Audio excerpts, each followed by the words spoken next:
What's up? This is Rebel Radio. What up? What up? This is DJ Newmark. This is Peanut Butter Wolf. It's your boy. It's okay. Keep checking out Rebel Radio. Rebel Radio. This is Rebel Radio. We're in the place right here. Rebel Radio is going down. Would you say Rebel Radio? Oh, wait. Let's do it again. Rebel Radio. What's up, Rebels? Welcome back to Rebel Radio. I'm your host, Josh Levine. If you listened last week, I mentioned that I've been traveling throughout Europe for the last month or so, and I was able to spend some time in London. I caught up with my man, Mark Jones, who's my guest this week. Mark is the founder of Wall of Sound Records, a longtime player in the dance music scene in London. He's worked with so many important artists over the years, from Basement Jaxx, Propellerheads, Royksopp, Human League, a new record from the Lisbon Kid. The man doesn't stop. He keeps going. He's also the host of the Back to the Future radio show, which used to be on BBC 6 and is now available on Soho Radio. And he also hosts a series of live events in London called Question Mark, where he talks to 80s artists about how the business has changed and how that's affected them. He's had guests like Nick Hayward from Haircut 100, Paul Humphreys from OMD, Steve Norman from Spandau Ballet. If you don't know these people, you are too young. But get up on it. Mark's a trip. This interview is all over the place. You'll see I lost control pretty much from the beginning, and then we end up just having fun with it. But I found a quote on Mark's Facebook page that said, "People shouldn't hesitate to exert their all." And I think that's a good illustration of what Mark's all about. This dude is pure creativity. We get into just how he's one with the art and the creative side of what he does. I get the sense he's maybe not too much for the business side, but this dude is all creative, and he creates an environment for the artists that's really safe for them to do what they do. So he's got some great stories that he shares in this interview. I hope you enjoy it. We're going to get into that right after the EDM.com track of the week.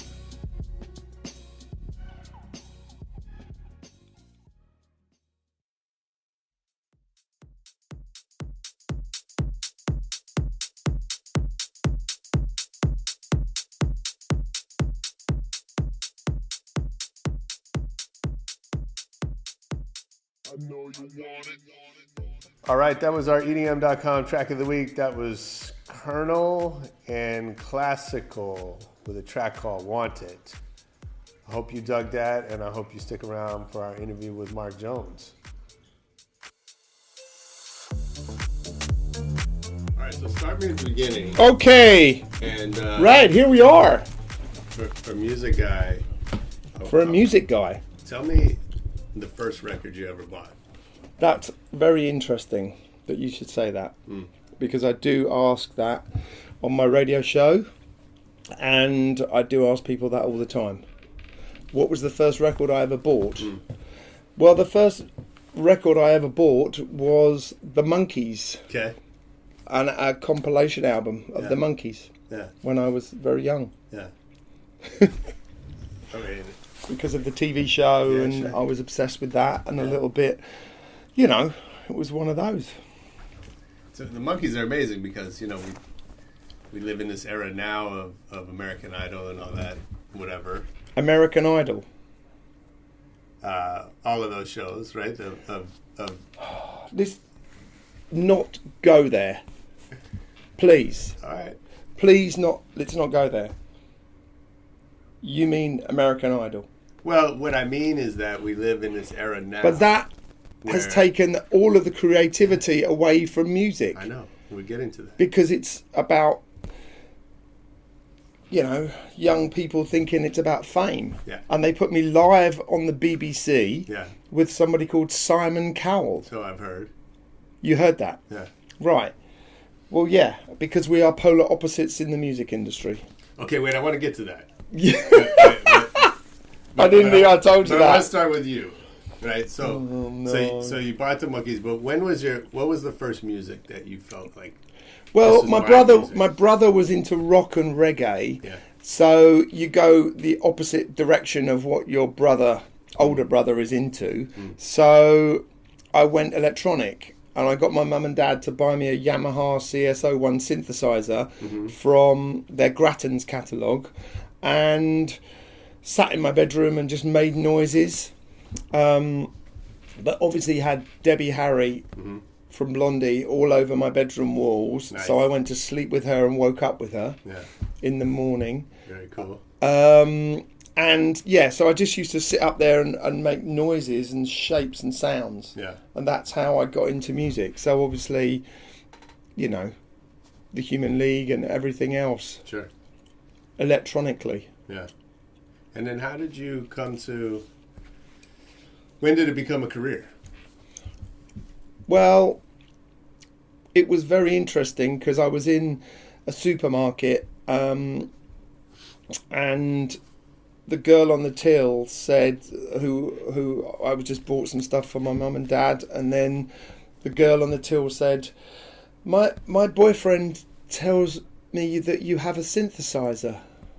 And I said, what? And yeah, so we hooked up. Yeah. And I joined a band, or we created a first band called Red Box, which was way back in the mid 80s, early 80s. Yeah, and we got signed to Polar Records. Paul Oakenfold was the A&R person there, and we had a single out called Never Trust Your Soul. Okay. And then it evolved from there. So then I created Perfect Day, which is the band Sure. that I was in. Yeah. And was that the path then? You were going to be an artist? Well, that was it then. I mean, obviously, you know, we had 4 singles out, and there were girls sleeping in my mum and dad's front garden in a tent. Yeah. And there were... It was very interesting. We had some records in the charts and stuff, but the album never got released. But there's videos up and stuff. The band was called Perfect Day. Yeah. Do you remember the first time feeling like I've got something, like this can be the thing? Creatively? Yeah, or even like that sign of success. Well, yeah. I mean, we had some records in the charts and stuff, and as I said, there were girls sleeping in my mum and dad's front garden. We were on TV a lot, and there were covers of magazines, which I found the other day. Oh, no way. Yes. I found these the other day because we were moving so cool. house. Jackie. Nice. You remember that? No. You don't? I don't know. Just 17? Yeah. Cool. Could Mark Jones be in your stocking? Was I in your stocking? Not in mine. Oh. We didn't have stockings. So, that's quite yeah. Cool. That's cool. Well, no. I mean, it's just funny. But then when because London Records we were signed to, they never released the album. And so we were dropped. And then I just wanted to learn about the other side of the industry.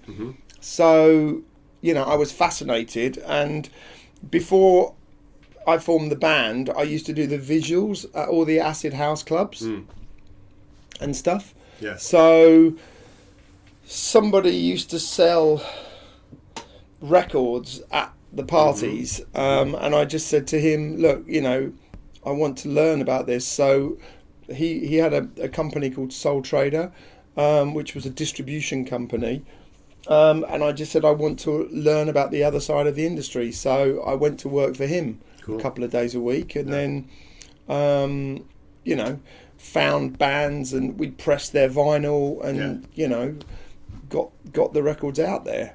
So I found the first, you know, I pressed the first Basement Jaxx record, and found lots of other new bands. And then I just said to him one day, okay, I really want to start a record label. Can we do that? So we did a compilation called Give 'Em Enough Dope. And that was the first release on Wall of Sound. Nice. What year was that? 1994. So was there like a plan for all of this, or was it just? Well, it was just one of those things. It was just, I wanted to learn about the other side of the industry because obviously, we were dropped and everything else. So, but creatively, my brain was still going on, and I never, I just wanted to, certain electronic music had got very stagnant then and not creative in any way, shape or form, because dance music had become this thing.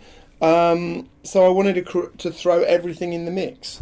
So we did that, and lazy journalists didn't know what to call it, so they want it in a box. So when we threw everything in the mix, they want to put it somewhere, so they called it big beat and trip hop. And then every record we released on the label, it was, it's big beat, it's big beat. And I was like, what the fuck are you talking about? This is new music. Yeah. It's creative new music. Yeah. So I started 3 other labels at a point. We Love You, which was for bands and guitars. Yeah. A hip-hop label called Bad Magic. And a dance label called New Camp. And then just ran them for 5 or 6 years, and then said, right, Wall of Sound could be anything now. Do you understand that? I think people have trouble understanding that. I think we want those kind of labels to sort of point us in the right direction, yeah? Well, yeah, but it's a funny one, but obviously I've found some fantastic artists that have gone on to be, very big now. Yeah. And released some great records. Yeah. Have you seen the compilation that came out? No. Well, there's the 21 years of Wall of Sound. Cool. Awesome. Nice. So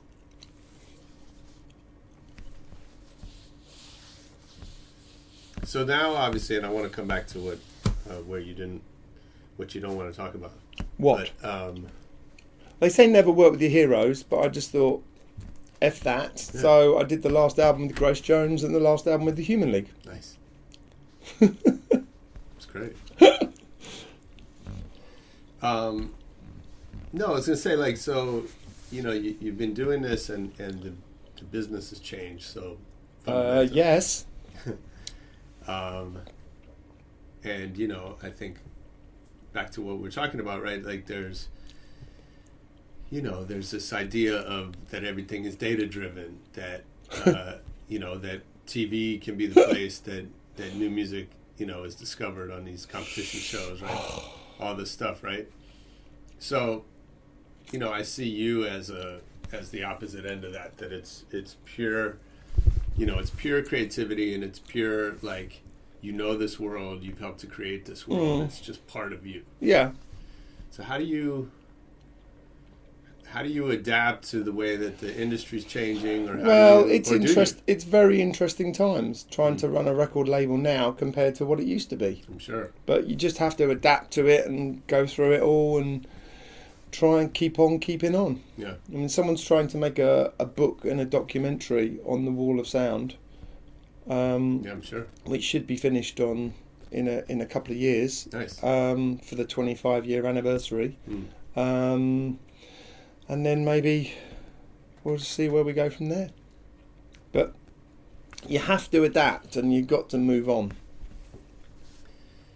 Have there been times, I know there's countless challenges that come up, as you said.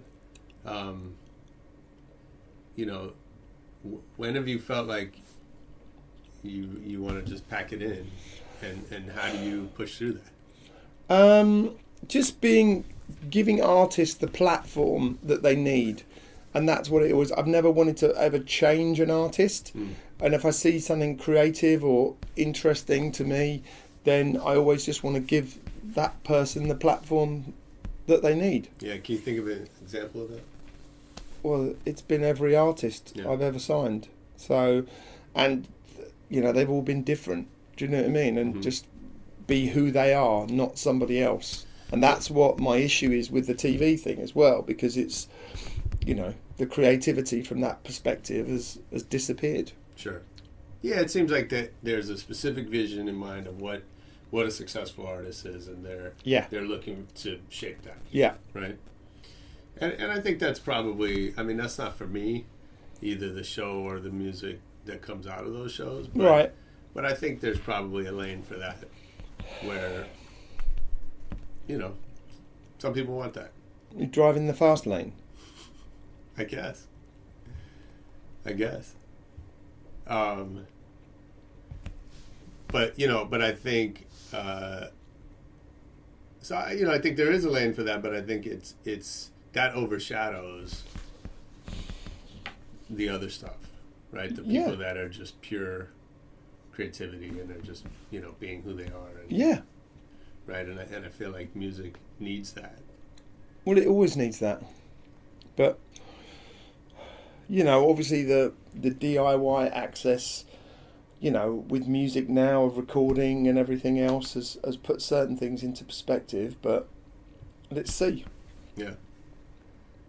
So what do you look for then if it's not a particular genre, a particular sound, if it's not... I just look for something original and different. And, that's what I've always felt, in somebody who is being themselves. Yeah. And not somebody else. Yeah. And yet I think it's such a, I don't want to call it a numbers game, but it's I think our clicks and likes. Our culture is so risk averse now. Yeah. Right? That we want to be able to predict everything. We have the ability to predict so much more than we ever have. Mm-hmm. Right? And so I think not just music, but I think society in general, we want to know the answers before we get the questions. And so, do you have to combat that in your own life? In a way, certain things, but I just don't want to even think about that. It's all about the clicks and the likes, and obviously, if you're taking music to radio now, and they're very age demographic, genreized, sure. and just, they'll check on the clicks and the likes. Mm-hmm. Is that stuff helpful at all, or is it just all bullshit? I just don't even want to think about it. No.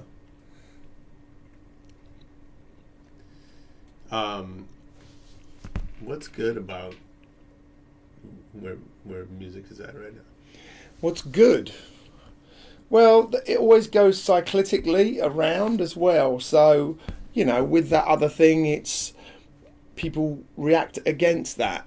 So you have different generations of and like I said before, generations want to go the opposite way to what their older brother or sister is mm-hmm. and does. Yeah. So, and it's all cyclic. Yeah. So, I'm sure it will come around again.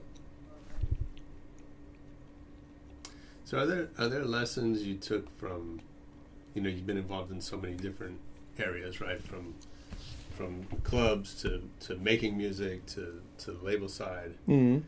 What did you learn from being a performer that then helped you in the rest? Well, that's, like I said before, or I don't know if I said before, but I didn't tell anybody about me being in a band. And then a couple of the artists found something and freaked out, and they were like, "What? You were in a band?" But then they understood that I knew what they were going through as an artist, and it's helped my relationship through the years with artists. Yeah.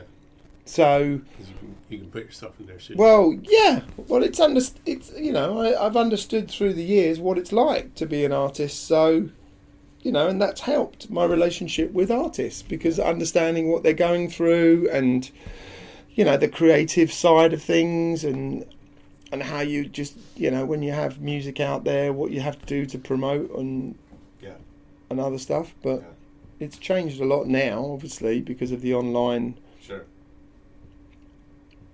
thing.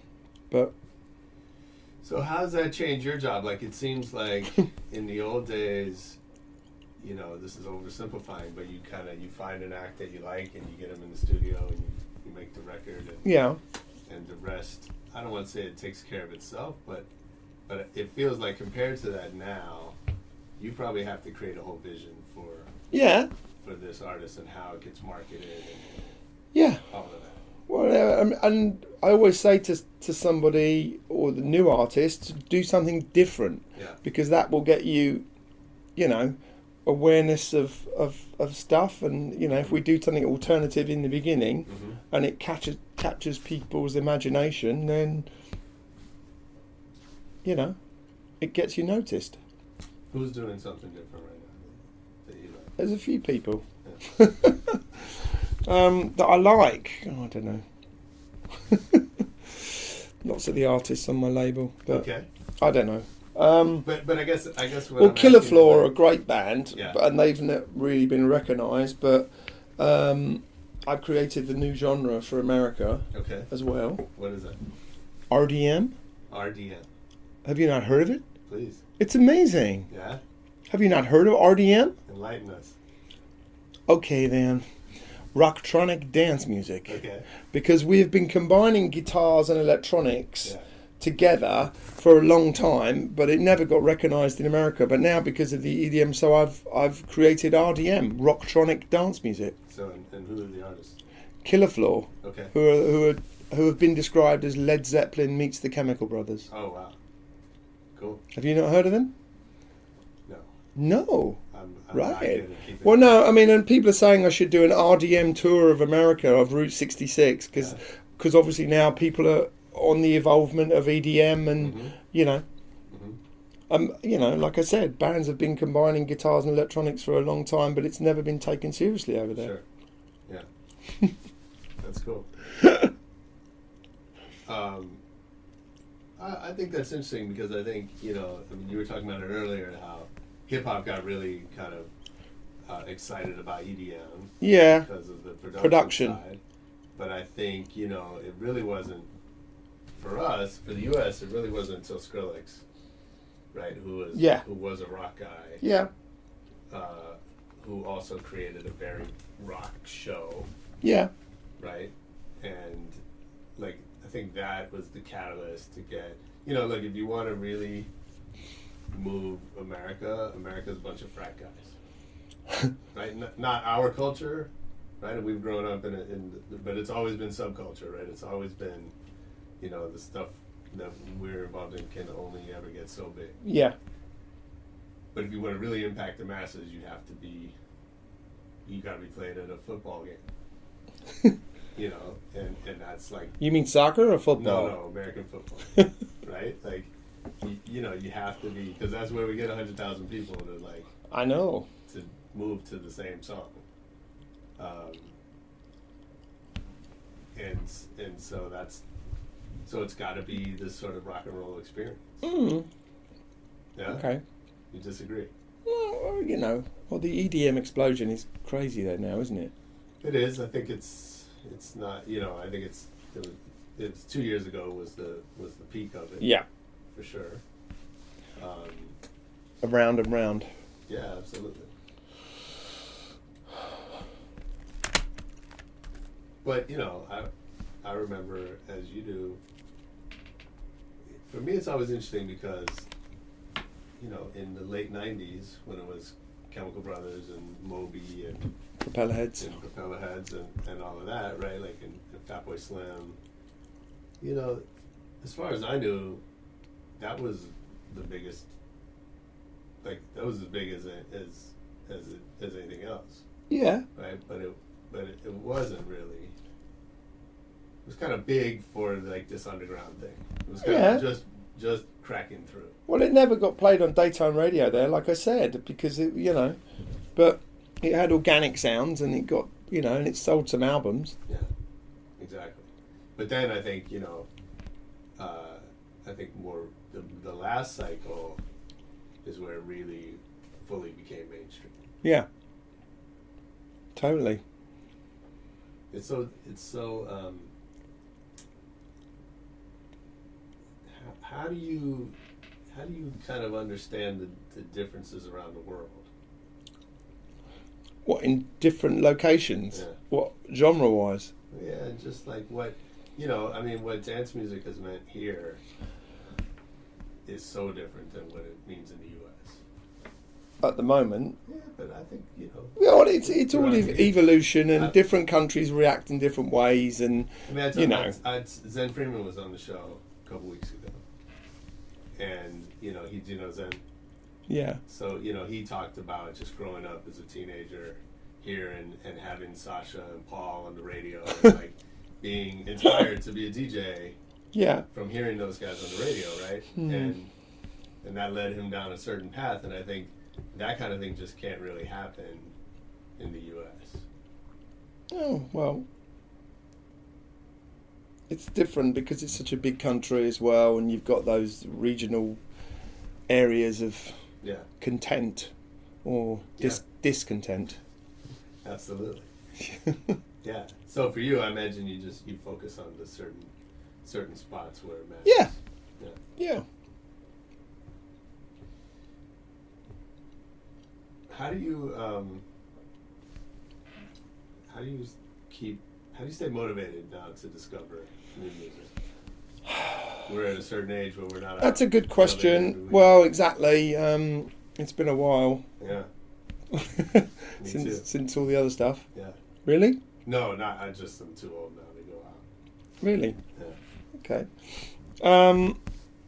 But yeah, no, it's one of those. But so what do you do? How do you? it's always been around. It's always been about breaking windows for me, and bringing something through that has never been heard before. But I mean, it's not easy when you're kind of club scene wise when you don't go out now, and but obviously the DJ euphorium and party thing has gone a little bit different because of the creativity of non-music. Sure. Yeah. So how do you stay connected? Well, just in different ways, really. Just people, and I read a lot. Yeah. Magazine-wise, but but it's, I don't know. I mean, you have to just move on and groove on, basically. Okay. Have there been mentors that have been important to you throughout your Mentors? career? Yeah. People that taught you stuff, or you figured Well, electronically, when it all kicked off, yeah, I mean, obviously Daniel Miller of Mute Records. Okay. He was an inspiration, and I did actually call him up and said, look, I'm a real Depeche Mode fan. I want to follow them around Europe. Yeah. And he said, okay. So Really? he, got me on the list in Germany. So I followed them around Germany. Yeah. And that was quite interesting. Yeah, I bet. Yeah, and obviously the whole electronic that Daniel, the thing that Daniel did there with that was great. What did you take from that experience? What did I take from that experience? Well, it's just learning, and it was December 1983. Gosh. So, do you want to see some pictures? Yeah. Okay, Depeche Mode European Tour, December 1983. Wow.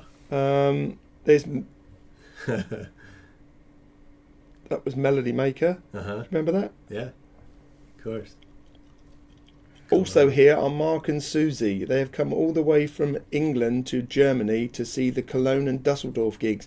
Mark has a young American's hairstyle. Susie is very quiet. That is funny. Yeah.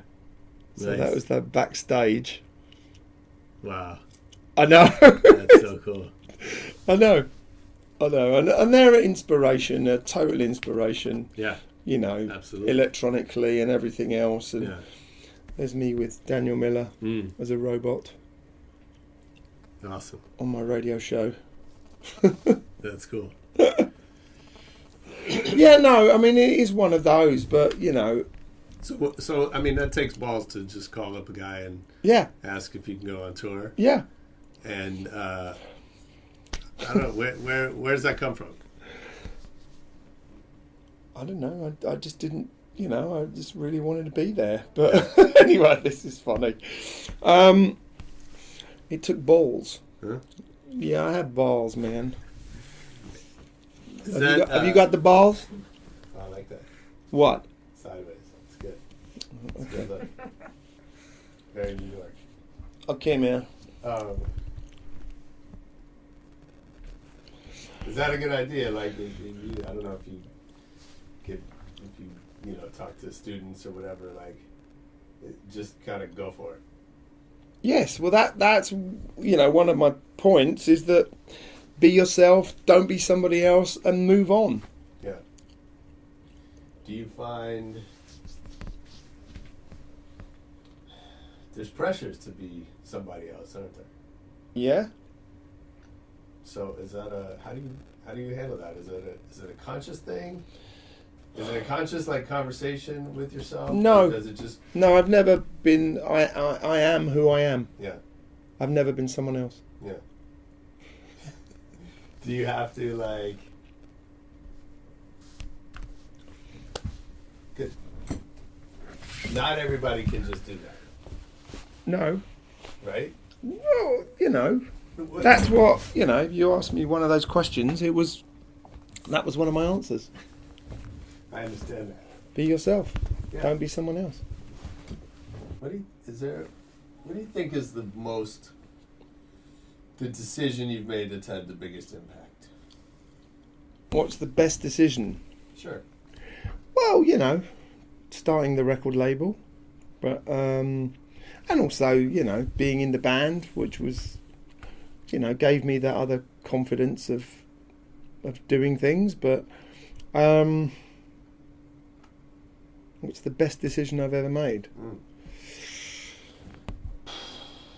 Signing the Propellerheads, signing Royksopp. Yeah.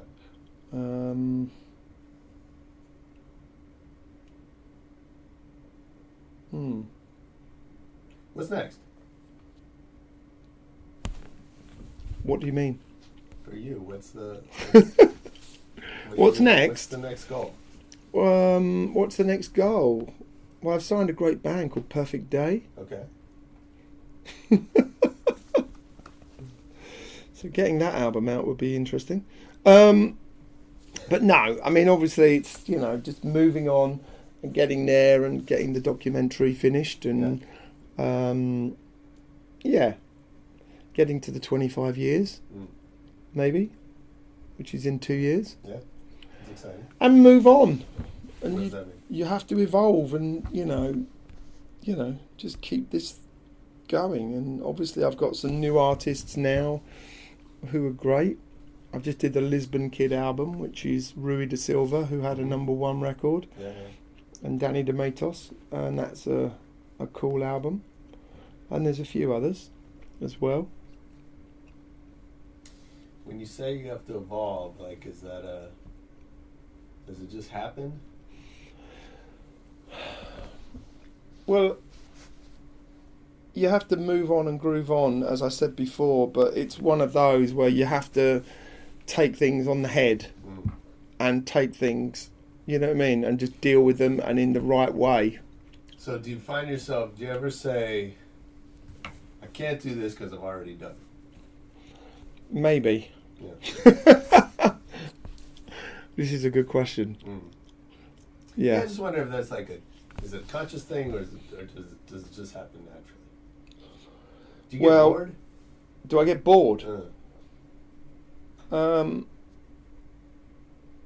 Do I get bored doing what? Are you do you find yourself in, I don't know if it's a record or something where you're like, I'm bored with this. This feels too familiar. No. No. I've never been bored with something. Everything I've always ever tried to help and release is things that inspire me, and you know what I mean. I've never been boring. Okay. Have you? Me? Yeah, I get bored. I can't do the same thing over and over. Right. No, I've never done that. So Yeah, maybe it doesn't. that's the point. Yeah. We were talking about creativity are there things you do that help you like tap into creativity or get past blocks? Well, it's just, what side your brain works, isn't it? From that perspective. But I always just try and keep the freedom of imagination. And that's really important. Yeah. And hearing stories of other people's inspiration, which is what I do on the radio show, the Back to the Future radio show, which was on Six Music for ages, and now it's on Soho Radio. Oh, cool. And it's artists coming in and telling their story and playing the music that made them do what they do. Yeah. So, and it's really interesting to hear what inspirations you get from that. Yeah. Yeah, I talk about that a lot on this show. There's a danger, I think, for creative people of letting in the wrong inspiration. Danger, high voltage. Yeah, something like that. Right, that I think as an artist, you have to keep certain influences out. Yeah.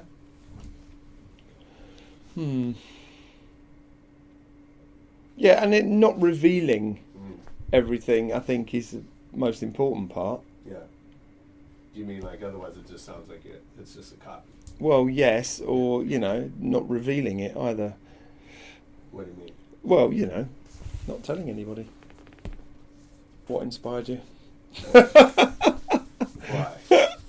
I don't know. Anyway. Okay. Hey, I want to do a lightning round. Huh? A lightning round? Yeah. What do you mean? I'm going to tell you.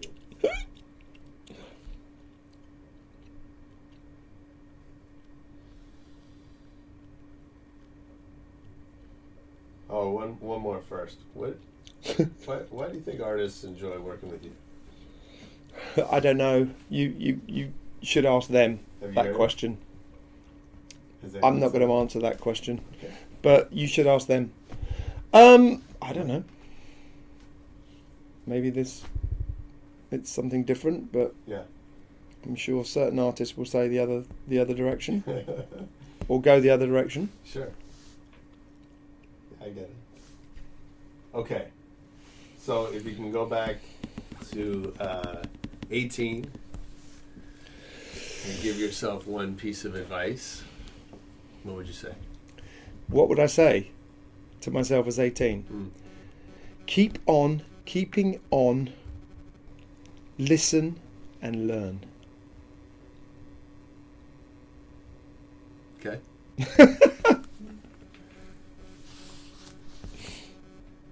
What talent have you always wished you had more of? Me personally? Well, I mean, sad to say, but I think that sometimes I just wish on the structure side of things and the practical side of things that I had a little bit more balance of that. Give me an example. Just the structural side of making things happen in a certain way, and I've never been a practical side of business. I've always been the creative side. So maybe be an accountant or a lawyer. Okay. Well, maybe that's. So if you could do something else, not music, Whoa. what would you do? What would I do? Let's say you could do anything and you would you're guaranteed to be successful. But it can't be music. I don't know. Maybe be on a TV presenter. Okay. Or, I mean, people are saying that at the moment. They're saying that the question mark talks I do, which should be a TV show. So that might evolve. Nice. And now. Yeah. Question mark. I do these question mark talks. Yeah. And they're a panel of 4 people, and I ask them questions they don't want to get answered. Oh, they don't want to answer. Sorry. But no, and it's all been music industry orientated up until this point, but now people are saying it should go into different areas. Sure. But yeah. That's pretty cool. It's, yeah. What's an example? It's called question mark. Yeah. Clever. What's a question that somebody doesn't want to answer? Like, give me a... I don't know. I mean, it obviously depends on who the panelists are and what the subject is at the moment. But I mean, it's been different. Has there been anyone that stands out that's been like? There's been a lot. Yeah.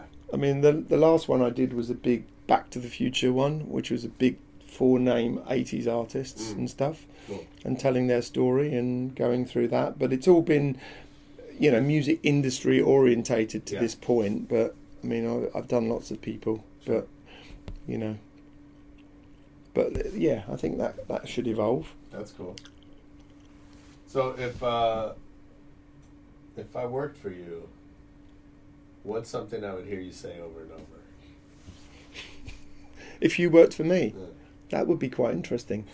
Do you want a job? I might. My wife would love to move to London, so. Really? Yeah, but we've only been here in June, so it's beautiful. Oh yeah. I don't think we can handle the rest of it. We can't handle anywhere in the world most of the year. Yeah, I get that. I get that. Yeah. But I don't know. What would you hear from me?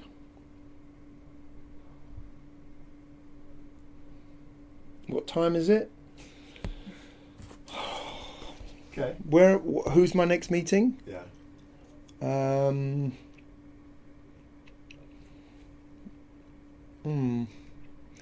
Can you make me a cup of coffee? I think that would be it now. Okay. That's good. Did you get the coffee in? What? Where's the coffee? What do you Where's say? the coffee? Okay. What do you say to motivate people? Well, that's an interesting question. I mean, you should ask them again. But what do I say to motivate people? I don't know. It depends who they are and what they're doing and where they stand. And sure, you know, it wouldn't be the same thing to everybody. Okay, that's for sure. Yeah.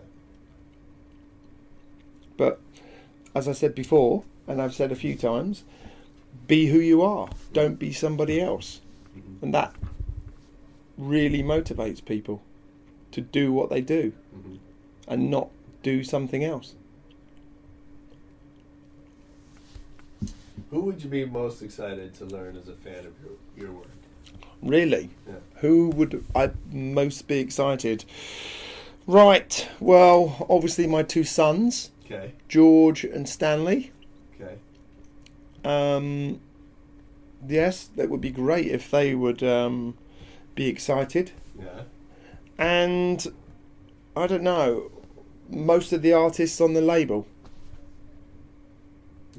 I imagine many of them are fans of your work. Well, some of them are, some of them aren't, but you know, it's one of those. Yeah. The practical side of things has hit a few relationships, but no, it's one of those. Cool. What's your favorite city to travel to? That's a good question. I mean, I did love New York a while, and then when you get to a certain point, because we did a lot of things there, and then when you get to a certain point, an age, LA becomes much more of the appealing fact of America. Yeah. But island-wise, Ibiza. Oh yeah. And Ibiza town. Nice. Cool. Yeah, and I mean, and Jamaica and Iceland. So, because I've done a thing called Good Vibrations, which is why Jamaica, Ibiza and Iceland vibrate creatively and musically, and other islands don't. Interesting. Yeah, and everyone's saying it should be a TV show. Why Iceland? Well, have you ever been there? No, not. You've never been there? Well, think of the creative music that has come out of Iceland. Yeah. and then the creative amount of artists that are just fantastic. So, yeah, if you think about that, I mean, and when you go there, there is a vibration on the island. And, you know, like I said before, I was never really into reggae, but then Chris Blackwell, who ran Island Records, flew me to Jamaica he wanted to buy a wall of sound back in the day. And I got off the plane and I just felt this energy and vibration that I'd never felt before, only in Ibiza. So, you know, and it's one of those. Cool. That's cool. That was a good one, wasn't it? That was a good one. Love it. And now we have WoW that can take us to Iceland. Yeah. Wow.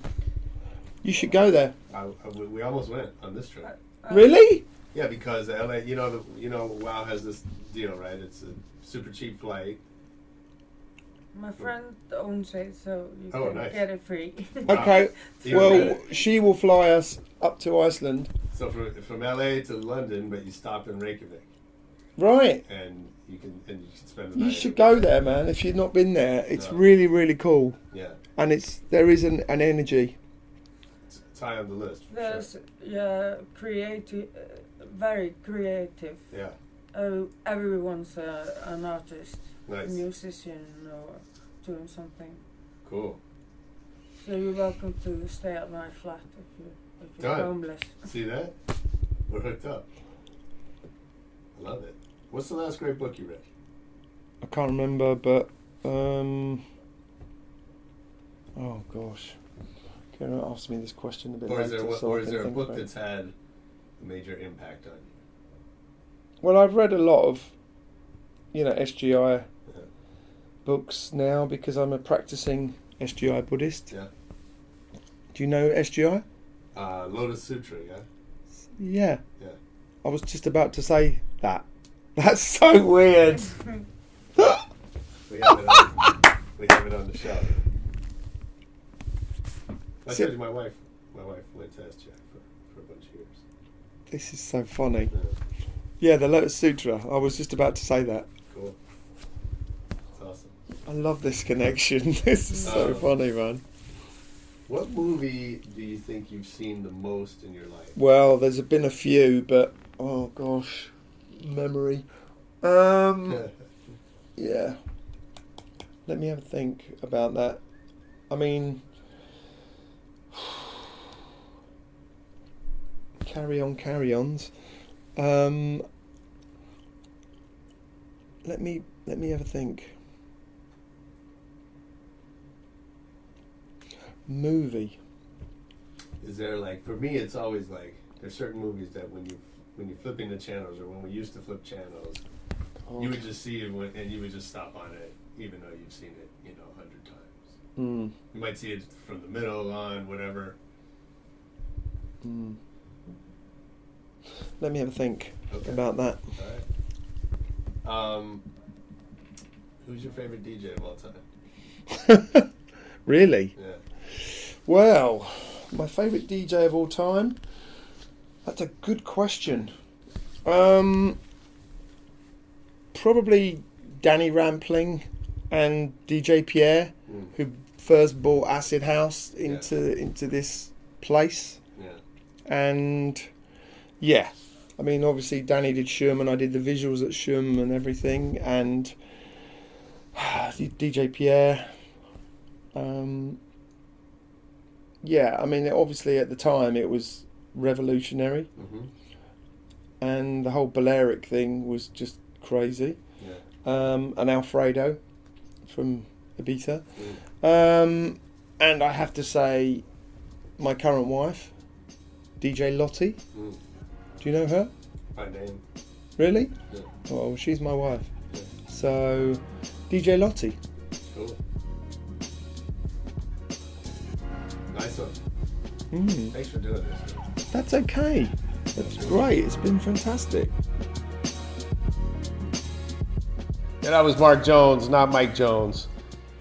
Great stories. I loved it. Like I said, I hope you enjoyed that wild ride. And I hope you leave us a comment on Twitter, Facebook, YouTube. Well, don't leave us a comment on YouTube. YouTube comments are stupid, but you know what I'm talking about. You can find us online pretty much everywhere at Rebel Radio Net. And most importantly, come back next week for more Rebel Radio. Peace.